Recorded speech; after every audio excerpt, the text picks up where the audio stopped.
disciples transforming. Kualitas pekerjaan kita itu berbicara lebih keras daripada kata-kata kita. Kita harus membangun kredibilitas di dalam pekerjaan kita. Aku mau ngelewat caraku bekerja, orang itu tahu bahwa aku ini adalah anak Tuhan. Hari ini saya mau kasih judul firman Allah, lebih dari sekedar bekerja.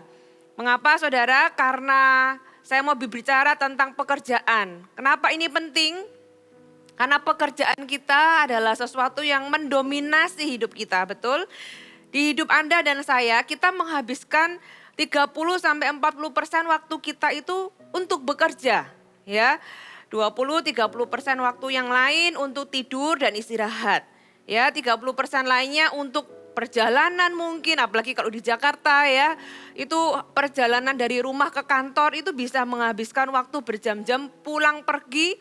Ya, sehingga waktu untuk perjalanan, waktu untuk keluarga, hobi dan lain-lain adalah sekitar 30% dari waktu kita. Nah, kalau Anda kurangi dengan waktu tidur itu nggak dihitung. Waktu kita awake aja, waktu kita bangun aja, berarti hidup kita ini didominasi dengan waktu-waktu kita bekerja. Ya, Saudara bisa lihat bahwa pekerjaan Anda itu mendominasi waktu Anda. Sehingga pekerjaan Anda itu mendominasi hidup Anda. Nah, pertanyaannya mengapa manusia itu harus bekerja?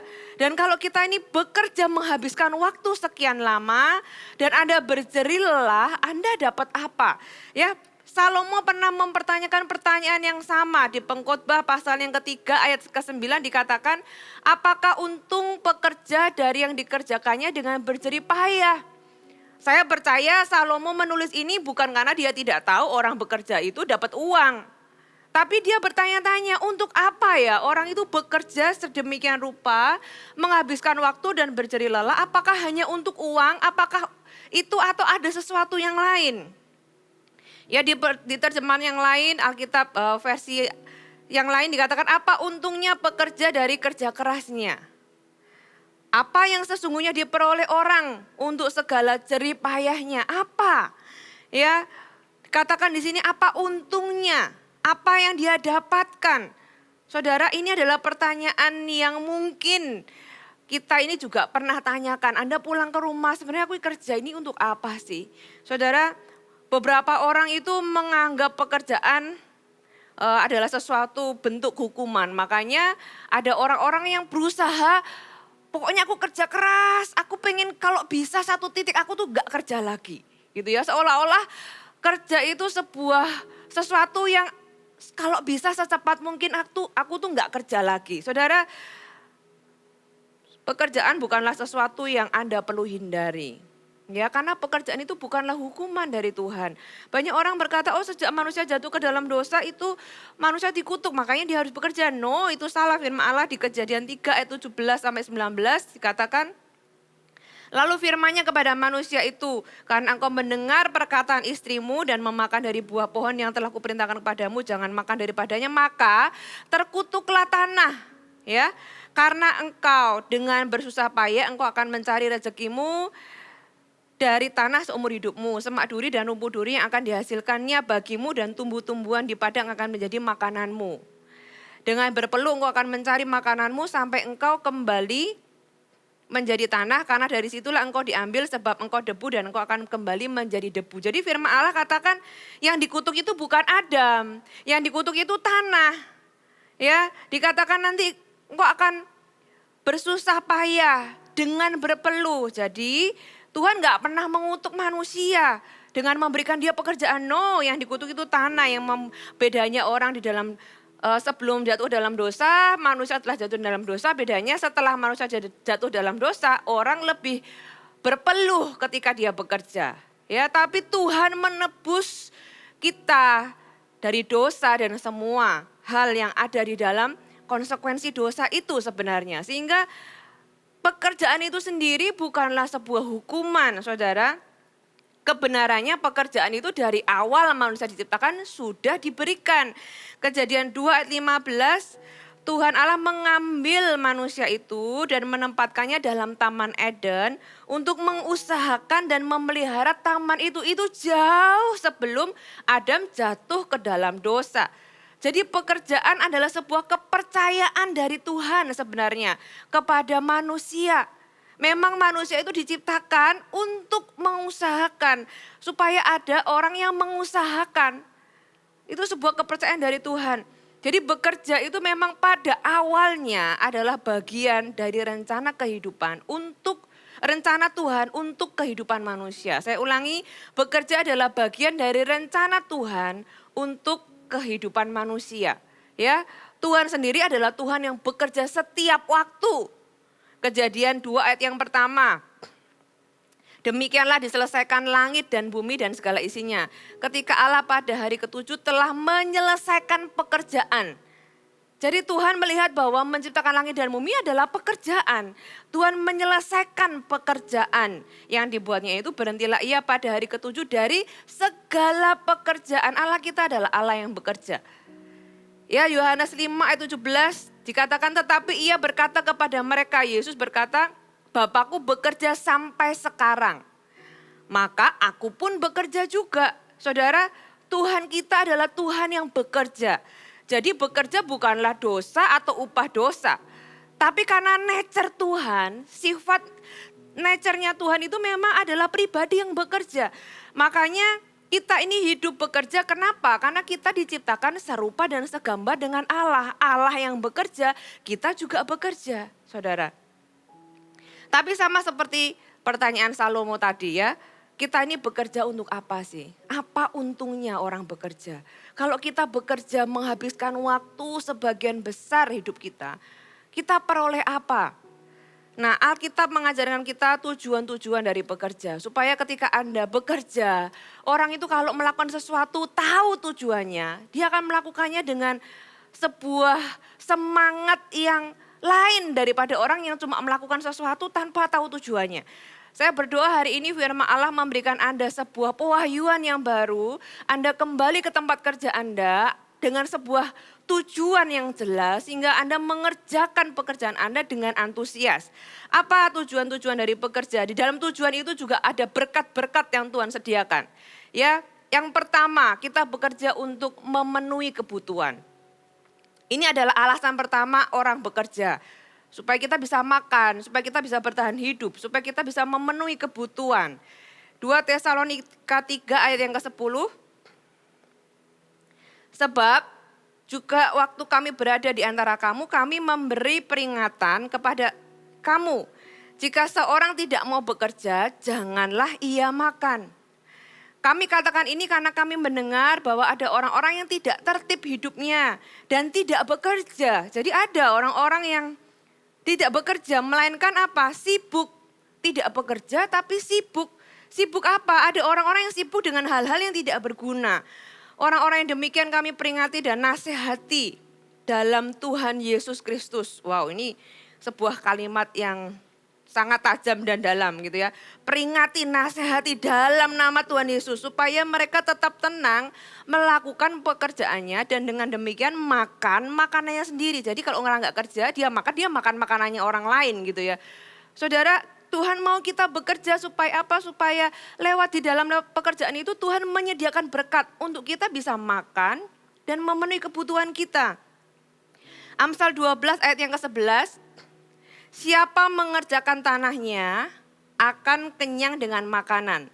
Tetapi siapa mengejar barang yang sia-sia tidak berakal budi. Saudara, siapa mengerjakan tanahnya kalau Anda bekerja, Tuhan berkata, kita akan kenyang dengan makanan.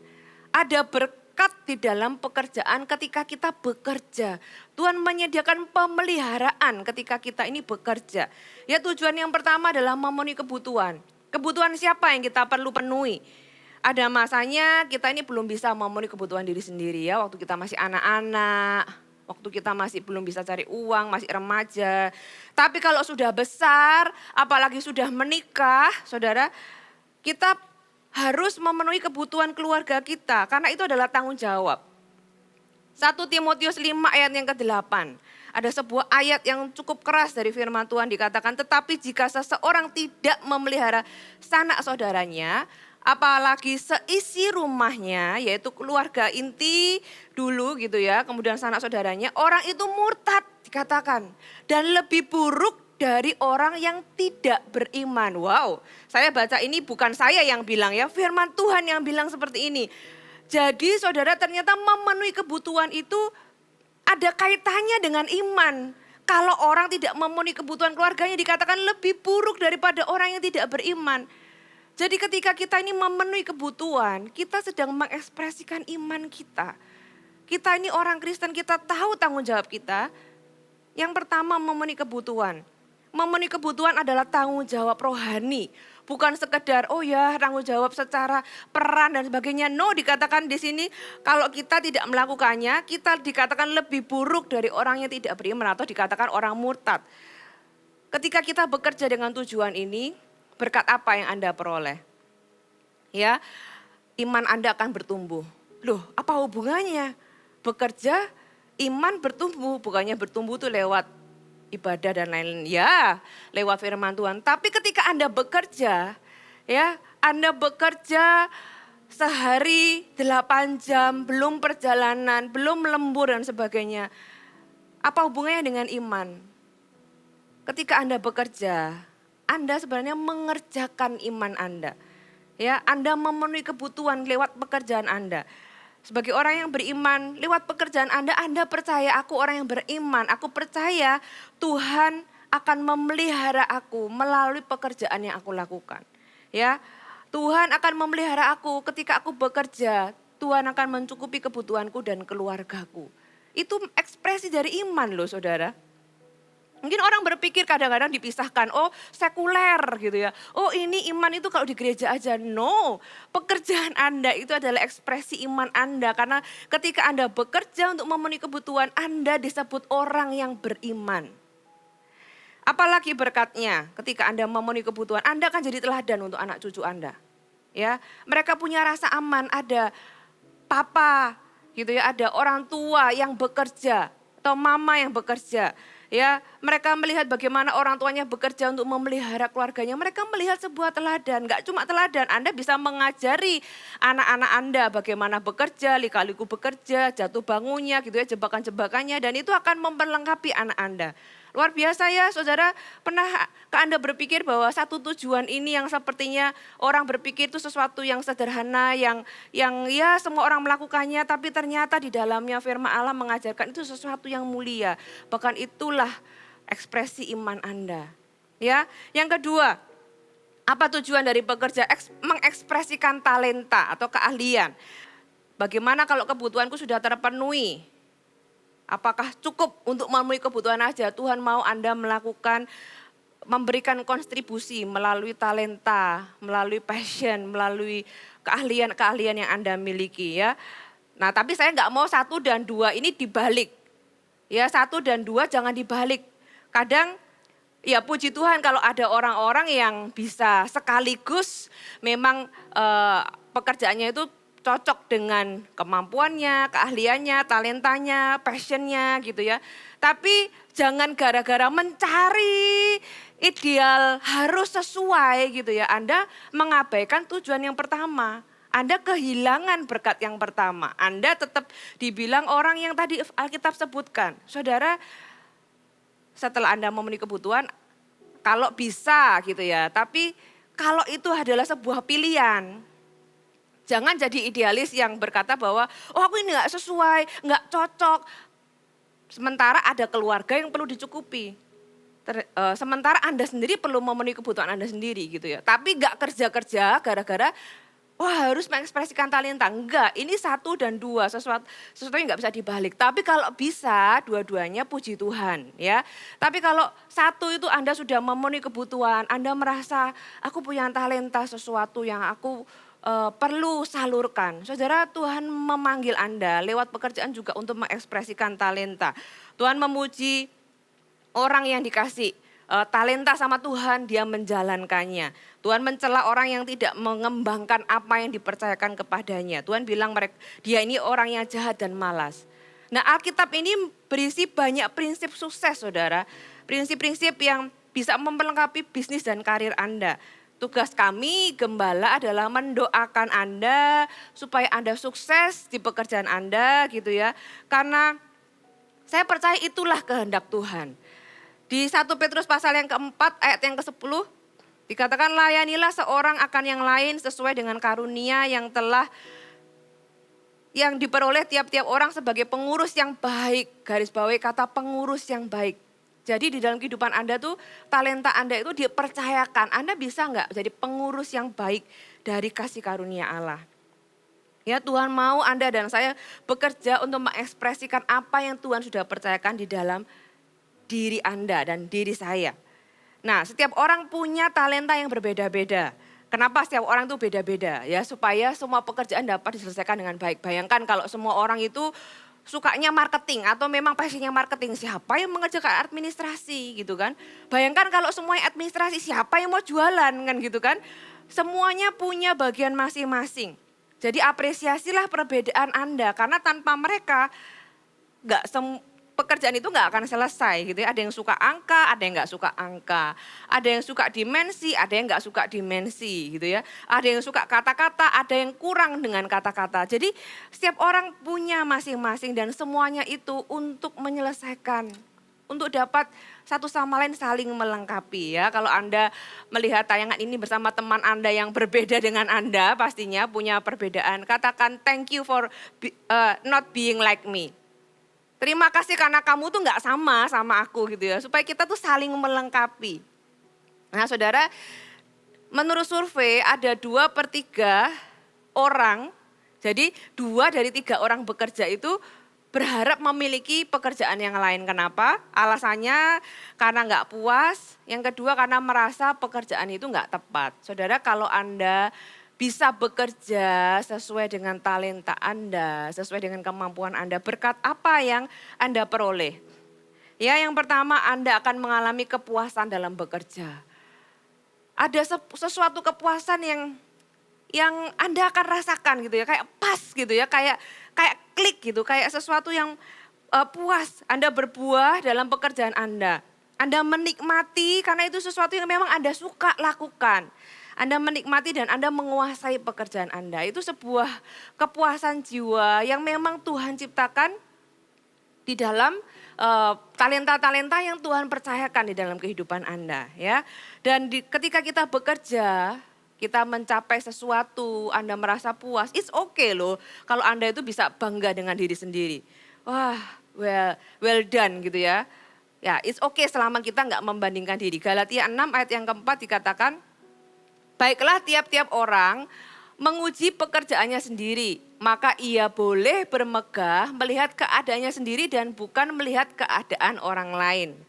Saya baca di bahasa Inggris versi NLT, be sure to do what you should, for then you will enjoy the personal satisfaction. Kita bisa menikmati kepuasan pribadi gitu ya, of having done your work well. Setelah kita itu menyelesaikan pekerjaan kita dengan baik. Then you won't need to compare yourself to anyone else. Jadi kita nggak perlu lagi compare dengan orang lain. Karena kita puas dengan pekerjaan kita. Memang aku diciptakan untuk ini, aku suka ini, aku melakukan pekerjaan ini. Dan it's okay dengan bangga dengan demikian. Selama Anda nggak compare, aku lebih baik, aku lebih begini. Enggak. Anda dipanggil untuk apa yang Anda diciptakan untuknya. Ya, yang ketiga, tujuan dari pekerjaan. Mencetak karakter. Tahukah Anda bahwa pekerjaan Anda itu dipakai Tuhan untuk mencetak karakter Anda? Ya waktu-waktu yang begitu panjang, apa gunanya orang itu bekerja?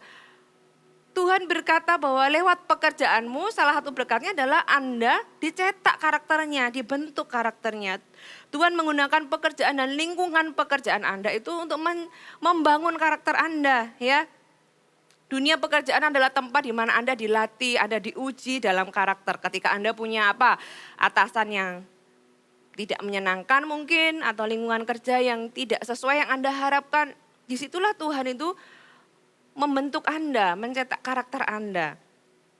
Saudara, Tuhan mau karakter Anda bertumbuh. Ya, Pengkhotbah 1 ayat ketiga, apakah gunanya manusia berjerih payah di bawah matahari? Apa ya gunanya? Gunanya salah satunya adalah supaya karakter Anda bertumbuh, saudara. Yusuf di kitab Kejadian, Tuhan itu gunakan 13 tahun hidupnya di dalam pekerjaannya. Ya kan, kita tahu cerita Yusuf dijual jadi budak, dia bekerja.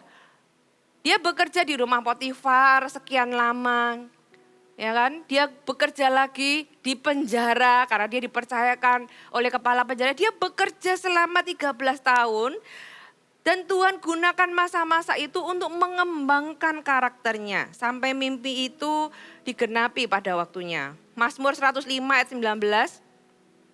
Sampai saat firman-Nya sudah genap dan janji Tuhan membenarkannya. Dalam bahasa Inggris, versi NLT dikatakan, until the time came to fulfill his word, the Lord tested Joseph's character. Sampai waktu firman itu digenapi, masa yang ada si Yusuf ini bekerja adalah untuk menguji karakter atau mencetak karakter dari si Yusuf ini. Jadi tahukah Anda selama Anda bekerja, Tuhan itu juga bekerja di dalam diri Anda. Melalui pekerjaan Anda, menggunakan situasi Anda. Tuhan bekerja di dalam Anda, sementara Anda bekerja, Tuhan mengerjakan Anda. Ya. Tapi tujuan 1, 2, 3 ini bukan kronologis waktu ya. Misalnya, nanti setelah aku memenuhi kebutuhan, aku mau baru mengekspresikan talenta, baru aku setelah itu aku maulah dibentuk karakternya. No, ini bersama-sama. Anda bisa hidupi tujuan-tujuan ini bersama-sama. Kalau kayak gitu, nanti aku memenuhi kebutuhan nggak perlu karakterku dibentuk ya, saudara nggak akan bisa naik.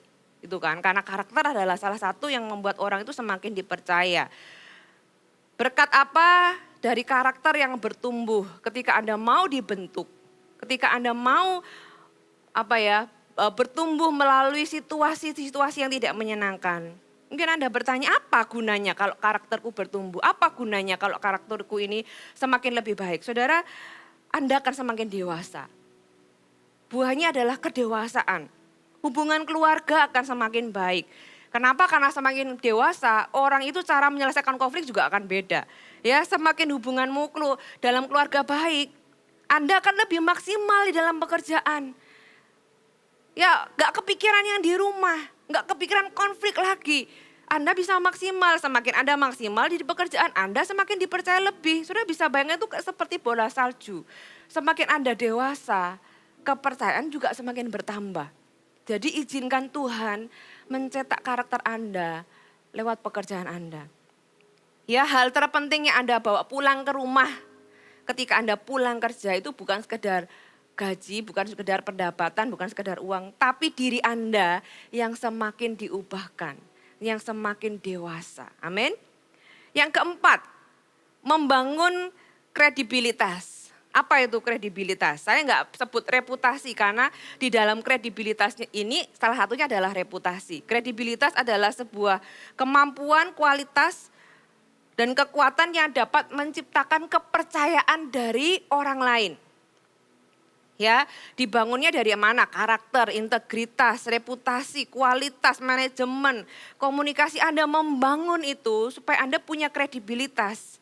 Dari kepedulian, dari sikap, dari etika, etiket dan sebagainya. Ya, tujuannya apa? Supaya Anda itu dipercaya, supaya kata-kata Anda itu didengar, supaya kata-kata Anda diperhitungkan. Kualitas pekerjaan dan cara bekerja Anda berbicara lebih keras daripada kata-kata Anda. Ya. Dan kualitas Anda bekerja itu membuka pintu-pintu peluang untuk Anda bisa menceritakan iman Anda. Ada seorang bisnismen mau bekerja sama dengan mencari rekan bisnis. Ya, dia bertemu dengan seseorang yang dia tahu dia butuh sebuah barang. Kemudian dia ketemu dengan orang ini, awalnya dia ragu karena ini orang baru. Tapi karena temannya merekomendasi, dia menjajaki, akhirnya dia menjalin kerjasama.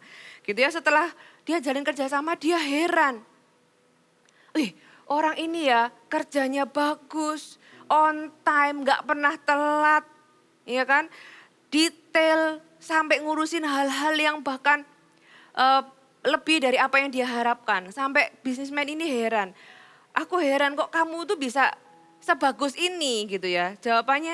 Seharusnya jawabannya adalah, ya karena aku ini orang Kristen. Ya, aku ini orang Kristen.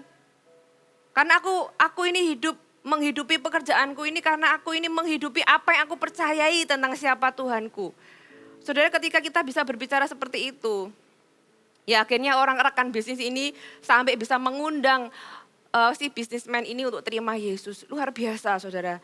Jangan sebaliknya. Loh katanya Kristen tapi kok pekerjaannya seperti ini. Saudara, kekristenan kita mewakili apa yang kita percayai. Ya pekerjaan kita harus menunjukkan kualitas. Kalau kata-kata kita di dalam bisnis tidak bisa dipercayai, ya. Kalau janji nggak ditepati, lah bagaimana orang itu mau dengar Injil dari mulut kita? Bagaimana orang itu tertarik dengan cerita kita tentang Yesus?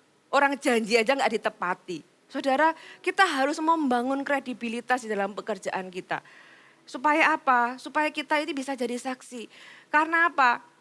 Mungkin kita nggak bisa berkata-kata, cerita tentang Yesus, kita nggak bisa KKR di dalam kantor gitu ya. Tapi kualitas pekerjaan kita itu berbicara lebih keras daripada kata-kata kita. Saudara, itulah sebabnya jadikan ini tujuan ketika Anda bekerja. Bangun kredibilitas Anda. 2 Korintus 6 ayat yang ketiga. Dalam hal apapun kami tidak memberi sebab orang tersandung. Dalam hal apapun ya saudara. Supaya pelayanan kami tidak dicela. Supaya iman kami nggak dicela. Sebaliknya dalam segala hal. Di dalam bagaimana kita bekerja. Kami menunjukkan bahwa kami pelayan Allah. Yaitu dalam menanggung dengan penuh kesabaran. Kalau Anda berada dalam tekanan-tekanan yang atau tuntutan-tuntutan yang tidak masuk akal mungkin dalam pekerjaan. Bagaimana Anda itu menahan dengan kesabaran. Dalam penderitaan, kesesakan dan kesukaran dan lain-lain. Saudara, Tuhan mau melalui pekerjaan kita dapat memvalidasi pesan kehidupan kita. Yaitu apa? Injil. Ketika kita membangun kredibilitas, kata-kata kita itu diperhitungkan. Ketika Anda bersaksi, kesaksian Anda diperhitungkan. Kenapa? Karena kita punya kredibilitas. Ya kalau orang melihat karakter Anda dan cara Anda bekerja, seharusnya muncul pertanyaan, kok bisa ya orang itu kerja sebagus ini? Bukan sebaliknya gitu ya. Saudara, jadikan ini sebuah tujuan. Aku mau jadi orang yang punya kredibilitas. Aku mau jadi orang yang lewat caraku bekerja. Orang itu tahu bahwa aku ini adalah anak Tuhan. Matius 5 ayat yang ke-16 dikatakan, demikianlah hendaknya terangmu bercahaya di depan orang. Supaya mereka melihat perbuatanmu yang baik. Ini bukan tentang aksi sosial saudara ya. Tapi perbuatan itu juga tentang caramu bekerja. Sehingga orang itu bisa melihat dan memuliakan Bapamu yang di surga. Kalau Anda bertanya, bagaimana saya bisa bersaksi di tempat yang segelap ini? Ya untuk itulah Anda ada di sana. Supaya Anda jadi terang. Karena terang itu akan sangat terang ketika di tempat yang paling gelap. Ya, yang kelima. Tujuan yang kelima, mengembangkan kemurahan hati. Pekerjaan adalah tempat di mana Anda bisa mengembangkan kemurahan hati. Efesus 4 ayat yang ke-28. Orang yang mencuri janganlah ia mencuri lagi. Tetapi baiklah ia bekerja keras, ya kan? Di dalam pekerjaan itu, dalam melakukan pekerjaan yang baik dengan tangannya sendiri. Supaya, ini adalah kata supaya ini mewakili sebuah tujuan. Ia dapat membagikan sesuatu kepada orang yang berkekurangan. Saudara, jadikan ini sebuah tujuan gitu ya. Bekerjalah sampai Anda bisa bekerja di level tujuan ini. Jadi yang memenuhi kebutuhan Anda sudah terpenuhi. Anda mengalami kepuasan di dalam bekerja. Anda terus bertumbuh di dalam karakter. Kredibilitas Anda diperhitungkan orang gitu ya. Jangan berhenti di sana. Bekerjalah untuk tujuan yang lebih mulia. Yaitu menolong orang lain dan membangun kerajaan Allah. Mengembangkan kemurahan hati. Kisah Para Rasul 20 ayat ke-35. Dalam segala sesuatu yang telah kuberikan contoh kepada kamu, bahwa dengan bekerja demikian, ya, garis bawahi kata bekerja, kita harus membantu orang-orang yang lemah dan harus mengingat perkataan Tuhan Yesus ketika kita bekerja.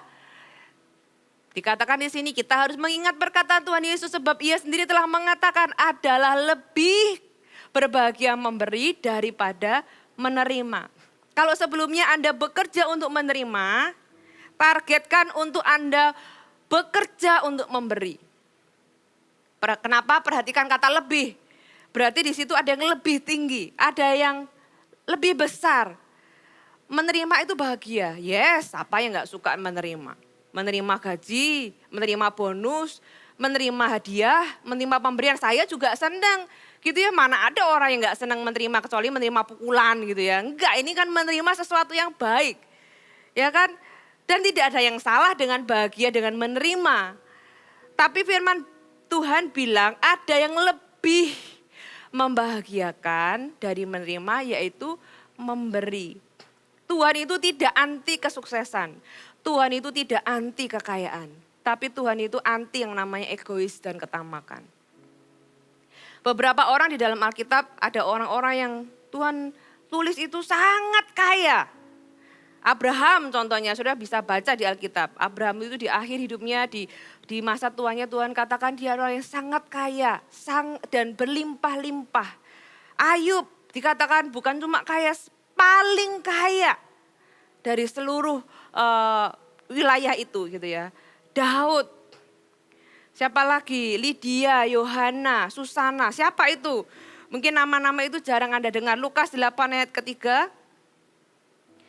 Yohana istri Kusa, bendahara Herodes, Susana dan banyak perempuan lain. Ketika saya siapkan firman Tuhan ini, Tuhan berbicara kepada saya. Saya berdoa Tuhan bangkitkan perempuan-perempuan seperti ini. Perempuan-perempuan ini melayani rombongan itu dengan apa? Kekayaan mereka. Saudara, saya berdoa muncul bukan cuma para pria, tapi juga businesswoman yang diberkati Tuhan secara luar biasa. Sehingga Anda bisa menjadi saluran berkat untuk kerajaan Allah. Katakan amin. Saya berdoa Anda menerima.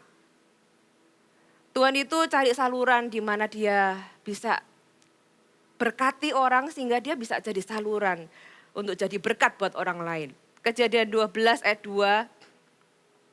Aku akan membuat engkau menjadi bangsa yang besar dan memberkati engkau serta membuat namamu masyhur dan engkau akan menjadi berkat. Ya. Aku akan membuat engkau menjadi bangsa yang besar dan memberkati engkau dan mengutuk orang-orang yang mengutuk engkau. Dan olehmu semua kaum di muka bumi akan mendapat berkat. Garis bawahi kata olehmu, ganti menjadi kata oleh saya. Oleh saya, segala kaum di muka bumi akan mendapat berkat. Tuhan akan memberkati saya, gitu ya, menjadi bangsa yang besar. Tuhan akan, dan oleh saya semua kaum di muka bumi ini. Saudara boleh imani ini. Kenapa? Karena kita ini anak-anak Abraham, katakan amin. Ya, jangan takut untuk sukses, itu bukan keduniawian. Kenapa manusia itu ingin sukses? Kenapa orang itu kepengen banyak? Ya, karena memang pada awalnya manusia itu diciptakan dan sudah diberkati Tuhan dengan berkat supaya dia berkembang. Kejadian 1 ayat 26, berfirman Allah, baiklah kita menjadikan manusia menurut gambar dan rupa kita. Supaya mereka apa? Berkuasa atas ikan-ikan di laut dan burung-burung di udara dan atas ternak dan atas seluruh bumi. Garis bawahi atas seluruh bumi. Dan atas segala binatang melata yang merayap di bumi. Tuhan itu bilang, kamu kalau mau berkembang, itu seluruh bumi itu, batasnya itu seluruh bumi gitu ya. Kalau ada orang yang bilang sky is the limit, yes. Anda bisa berkembang karena Tuhan berikan berkat ini kepada manusia ketika manusia diciptakan. Makanya manusia itu punya dorongan untuk sukses. Makanya manusia itu kepengen sesuatu yang lebih dan lebih.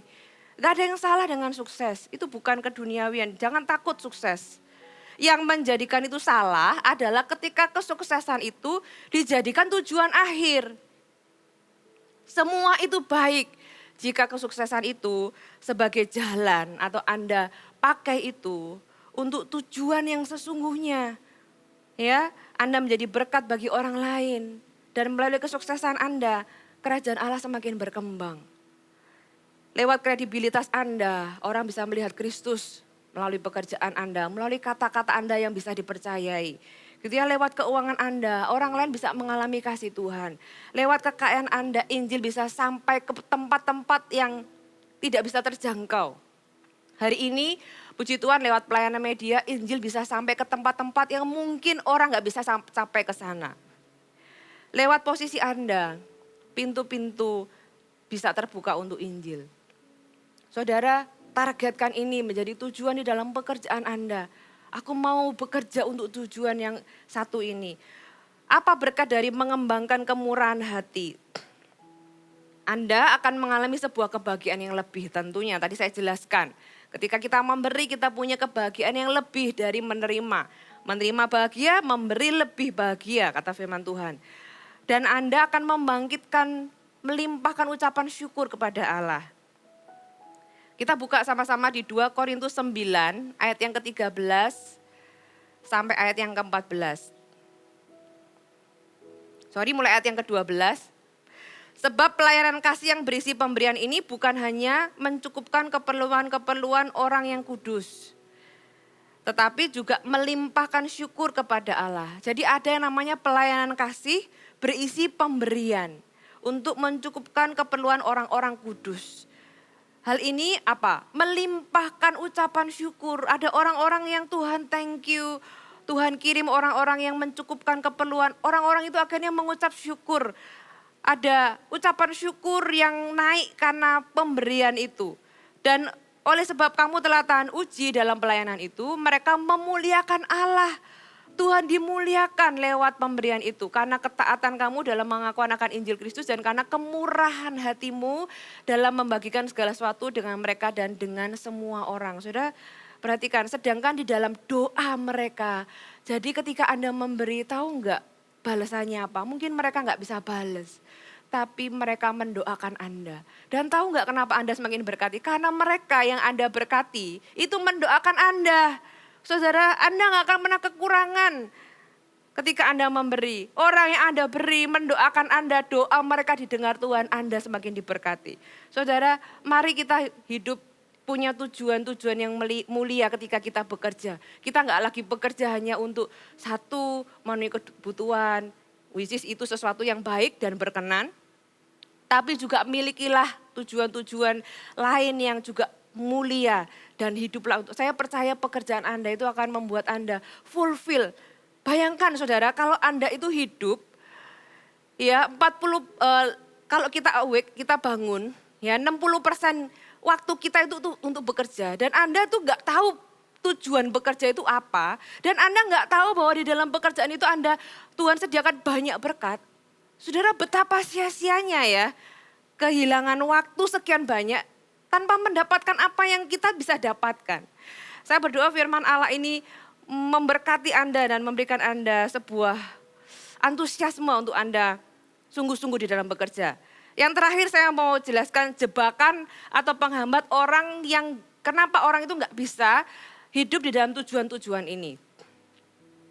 Yang pertama, karena ada orang-orang itu yang hidup bagi diri sendiri. 2 Korintus 5 ayat 15. Tuhan memanggil kita apa? Dan Kristus telah mati untuk semua orang. Kalau Anda orang Kristen, Anda percaya Yesus sudah mati untuk Anda dan saya, amin. Tapi Yesus mati untuk kita itu untuk apa? Supaya mereka atau kita ini loh yang sudah ditebus, kita yang hidup, tidak lagi hidup untuk dirinya sendiri. Katakan amin. Tuhan itu mati untuk kita, supaya kita itu enggak lagi hidup untuk diri kita sendiri. Tetapi untuk Dia yang telah mati dan telah dibangkitkan untuk mereka. Kalau kita nggak tahu kebenaran ini, kita akan hidup untuk diri sendiri. Dan orang yang hidup untuk diri sendiri itu apa ekspresinya? Jadi orang yang malas, gitu kan, cuma mikirin diri sendiri, ya udahlah yang penting aku nyaman, cukup gitu ya. Padahal ketika Anda bekerja dengan rajin, ada lebih banyak orang yang diberkati. Anda mikirin orang lain, aku mau hidup untuk diri sendiri aja. Gak mau rajin, malas akhirnya. Apalagi merasa gak cukup. Aku, me, myself gitu ya. Aku, dan aku. Saya beritahu saudara, kepuasan dan rasa cukup itu tidak pernah diberikan Tuhan di dalam diri kita. Tapi di orang lain. Ketika kita jadi berkat buat orang lain. Dan Tuhan memanggil kita untuk kita gak lagi hidup untuk diri kita sendiri. Katakan amin. Apalagi yang menjadi penghambat, orang itu tidak bisa hidup dalam tujuan-tujuan tadi. Pengharapan yang salah. 1 Timotius 6 ayat yang ke-17 sampai 19. Peringatkanlah kepada orang-orang kaya di dunia ini agar mereka jangan tinggi hati dan jangan, garis bawahi, berharap pada sesuatu yang tak tentu seperti kekayaan. Jadi pengharapan yang salah, melainkan diperbaiki sama Paulus ini, melainkan kepada Allah. Jadi orang itu bisa punya pengharapan kepada sesuatu yang tidak tentu seperti kekayaan. Terus Paulus tuh ngomong, melainkan pengharapan itu tuh salah. Melainkan kamu tuh harus berharapnya kepada Tuhan. Kenapa? Karena Tuhan dalam kekayaannya memberikan kepada kita segala sesuatu untuk dinikmati. Jadi kenikmatan tuh ada di dalam Tuhan. Bukan kepada sesuatu yang tidak tentu seperti kekayaan. Nah, supaya kita tuh bisa menikmati, perhatikan ayat berikutnya, peringatkanlah agar mereka itu berbuat baik, menjadi kaya dalam kebajikan, suka memberi dan membagi, gitu ya. Dan dengan demikian mengumpulkan suatu harta sebagai dasar yang baik bagi dirinya di waktu yang akan datang untuk mencapai hidup yang sebenarnya. Wow, sudah baca pelan-pelan ayat ini. Ayat ini luar biasa. Jangan sampai hati kita itu salah, padahal jadi kayak orang itu treasure hunt, hartanya tuh ada di sini, tapi orang tuh salah cari gitu ya nggak ketemu lah yang ada di sini. Makanya Paulus tuh ngomong jangan berharap pada sesuatu yang salah. Itu yang membuat kita itu nggak bisa memberi, ya kan? Karena ini kan kalau sudah baca ayat ini kan ngomong sebaliknya. Kalau kita berharap pada sesuatu yang tidak tentu, kita akan sulit. Kalau kita memberi, kita kan seperti kehilangan pengharapan. Karena apa? Apa yang kita pegang itu hilang gitu kan. Tapi kalau kita berharap kepada Allah, kita percaya Tuhan itu di dalam kekayaannya memberikan kita segala sesuatu untuk kita nikmati. Kita nggak perlu khawatir. Malah dikasih tahu sama Tuhan kita harus berbuat baik. Menjadi kaya dalam kebajikan, suka memberi dan berbagi. Disitulah letak treasure, the true harta yang sesungguhnya. Ya, jadi jangan sampai pengharapan kita salah. Melainkan kepada Allah, jadi pengharapan yang benar. Yang terakhir, apa yang seringkali menghalangi orang untuk tidak bisa hidup di dalam tujuan-tujuan tadi?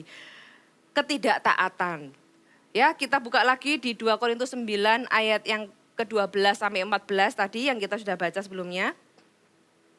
Sebab pelayanan kasih yang berisi pemberian ini bukan hanya mencukupkan keperluan orang-orang kudus. Jadi di dalam pelayanan kasih ini apa sih ujiannya gitu ya. Juga melimpahkan ucapan syukur kepada Allah oleh sebab kamu telah tahan uji. Saudara perhatikan kata tahan uji, ternyata pelayanan kasih ini punya ujian. Dalam pelayanan itu mereka memuliakan Allah karena ketaatan. Jadi ternyata salah satu ujian di dalam pelayanan kasih ketika kita mau mengembangkan kemurahan hati, salah satu ujiannya adalah ketaatan. Dan ketika kita taat, ya orang lain mendapat berkat. Kita taat untuk menjadi berkat. Seringkali kita karena ketika Tuhan kasih dorongan di dalam hati, saya belajar, saya pribadi juga belajar. Kadang-kadang itu nego sama Tuhan, masa sih Tuhan orang itu butuh ini kelihatannya baik-baik aja kok gitu ya. Nantilah Tuhan kalau aku sudah begini begitu gitu ya. Kenapa saya bilang? Ya karena saya juga tahu gitu ya, mengalaminya ketika Tuhan dorong, ayo kamu kasih ini ke orang ini gitu ya. Kadang masih mikir, bisa delay beberapa hari gitu ya. Atau masih negosiasi, ya segini aja lah, ya beginilah, ya begitulah gitu ya. Kadang memberi masih coba ngatur yang harusnya begini, harusnya begitu. Padahal kalau kita memberi ya memberi aja gitu, lepas. Mau orangnya mau lakukan apa dengan pemberian kita ya itu bukan urusan kita gitu ya. Urusan kita adalah kita taat terhadap apa yang Tuhan taruh di dalam hati kita untuk kita berikan. Dorongan-dorongan dari Tuhan. Saudara, saya berdoa supaya Anda bisa lepas dari jebakan-jebakan ini, penghambat-penghambat ini. Sehingga Anda bisa fulfill dan menghidupi tujuan-tujuan dalam bekerja. Dan Anda menerima berkat-berkat yang Tuhan sediakan di dalam pekerjaan Anda. Mari kita sama-sama masuk dalam hadirat Tuhan lebih lagi. Saya undang Anda, apapun yang hari ini Anda kerjakan. Mari bawa pekerjaan Anda di hadapan Tuhan. Mari bawa apapun yang Anda geluti hari ini. Saya berdoa kalau ada orang-orang yang Anda masih struggle dengan pekerjaan Anda Anda mungkin belum dapat pekerjaan karena mungkin beberapa waktu yang lalu mengalami PHK dan sebagainya. Saya tahu Tuhan tahu apa yang Anda alami. Hari ini bahwa apapun kondisi Anda di hadapan Tuhan. Kalau hari ini Anda di dalam pekerjaan Anda mengalami sebuah kendala, sebuah masalah, sebuah jalan buntu, bawa di hadapan Tuhan. Kalau hari ini ada orang-orang yang bahkan usahanya sedang diberkati Tuhan, mari saya undang juga Anda bawa di hadapan Tuhan. Hai, terima kasih sudah bergabung bersama kami, Gereja Mount Sharon, Jabodetabek. Sebagai gereja Tuhan, adalah kerinduan bagi kami untuk melihat Anda terus bertumbuh di dalam pengenalan akan Tuhan dan mengalami perubahan hidup. Maka dari itu, bergabunglah bersama komunitas kecil kami, Connect Group. Dapatkan informasi lebih lanjut pada kolom deskripsi kami. Last but not least, don't forget to subscribe dan bagikan video ini kepada orang yang Anda kasihi. Thank you for joining us and see you next time.